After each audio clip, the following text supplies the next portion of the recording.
নমস্কার বন্ধুরা, এই মুহূর্তে আপনাদের সকলের জন্য একটা বিরাট ঘোষণা করে দিয়েছে পর্ষদের তরফ থেকে। আপনাদের ক্লাস আবারও শুরু হচ্ছে। গরমের ছুটির মধ্যেই আপনাদের সিলেবাস শেষ করতে হবে, এমনটাই কিন্তু জানানো হয়েছে।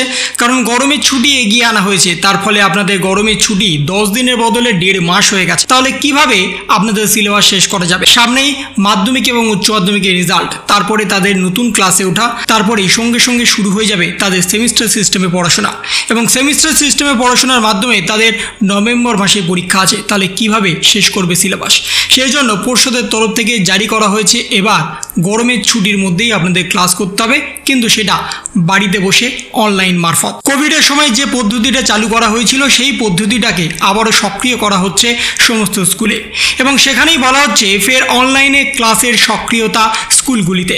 গরমের ছুটি এগিয়ে আসায় সিলেবাস শেষ করতে সিদ্ধান্ত। তীব্র দাবদাহের কারণে এগিয়ে আনতে হয়েছে স্কুলের গরমের ছুটি। পরিস্থিতি বিবেচনা করে গত বৃহস্পতিবার বিজ্ঞপ্তি জারি করে শিক্ষা দপ্তর গরমের ছুটি এগিয়ে আনার কথা ঘোষণা করে, কিন্তু তারপরেই স্কুলগুলিতে প্রশ্ন দেখা দিয়েছে নির্দিষ্ট সময়ে কিভাবে শেষ করা হবে পরীক্ষার সিলেবাস। তাই বেশ কিছু সরকারি স্কুল ইতিমধ্যেই অনলাইনে ক্লাস করার বিষয়ে উদ্যোগ শুরু করে দিয়েছে। কোভিড অতিমারীর সময় থেকে অনলাইনে ক্লাস চলন শুরু হয়েছে, কিন্তু সংক্রমণ কমতেই স্কুলগুলিতে অফলাইন ক্লাস চালু হয়ে যায়। কিন্তু অত্যাধিক গরমের কারণে সেই পন্থায় ফিরতে চলেছে স্কুলগুলি। এক্ষেত্রে অনলাইন ক্লাস চালুর বিষয়ে শিক্ষা দপ্তরের দায়িত্বপ্রাপ্ত আধিকারিকদের সঙ্গে কথা বলেছেন স্কুল কর্তৃপক্ষরা। শিক্ষা দপ্তর সূত্রে খবর, দাবদাহের কারণে ছাত্রছাত্রী, শিক্ষক শিক্ষিকা এবং শিক্ষক অশিক্ষক কর্মীদের অবস্থার কথা মাথায় রেখেই স্কুল বন্ধের সিদ্ধান্ত নেওয়া হয়েছে। তবে কোন স্কুল চাইলে বিকল্প পদ্ধতিতে সিলেবাস শেষ করার উদ্যোগ নিতেই পারেন। Bhabanipur Mitra Institution, Shyambazar Park Institution, Jodhpur Park Boys স্কুলের মতো সরকারি স্কুলগুলি, পাশাপাশি বেসরকারি স্কুলগুলি ইতিমধ্যে এই অনলাইনে পথেই হেঁটেছে। বৃহস্পতিবার বিজ্ঞপ্তি জারি করে গরমের ছুটি এগিয়ে আনার নির্দেশিকাটি আইসিএসসি এবং সিবিএসই কর্তাদের কাছে পাঠিয়েছে বিকাশ ভবন। বেশিরভাগ ক্ষেত্রে বেসরকারি স্কুলগুলি শিক্ষা দপ্তরের প্রস্তাব মেনে নিয়েছে। তারাও স্কুলে গরমের ছুটি বৃদ্ধি করার পাশাপাশি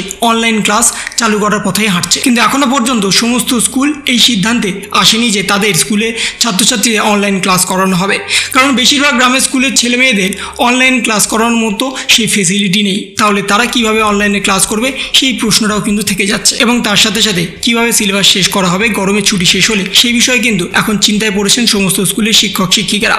কারণ সামনেই আপনাদের সেমিস্টার সিস্টেমে পরীক্ষা শুরু হবে। সেই জন্য পর্ষদের তরফ থেকে নির্দেশিকা প্রকাশ না করা হলেও স্কুলের ওপর দায়ভার ছেড়ে দিয়েছে এই অনলাইন ক্লাসের বিষয়টা। স্কুল যদি মনে করে তাহলে আপনাদের অনলাইন ক্লাস নিতে পারে, বাড়িতে বসেই আপনারা অনলাইন ক্লাস করতে পারবেন। তার জন্য আপনাদের গরমের মধ্যে স্কুলে গিয়ে ক্লাস করতে হবে না। তো এই ছিল একটা ছোট্ট ইনফরমেশন আপনাদের সকলের জন্য। যদি আপনাদের ভিডিওটা ভালো লেগে থাকে তবে লাইক করুন, শেয়ার করুন এবং অবশ্যই সাবস্ক্রাইব করুন। তার পাশাপাশি আপনার মতামত কমেন্টের মাধ্যমে জানান। ভালো থাকুন, সুস্থ থাকুন, ধন্যবাদ।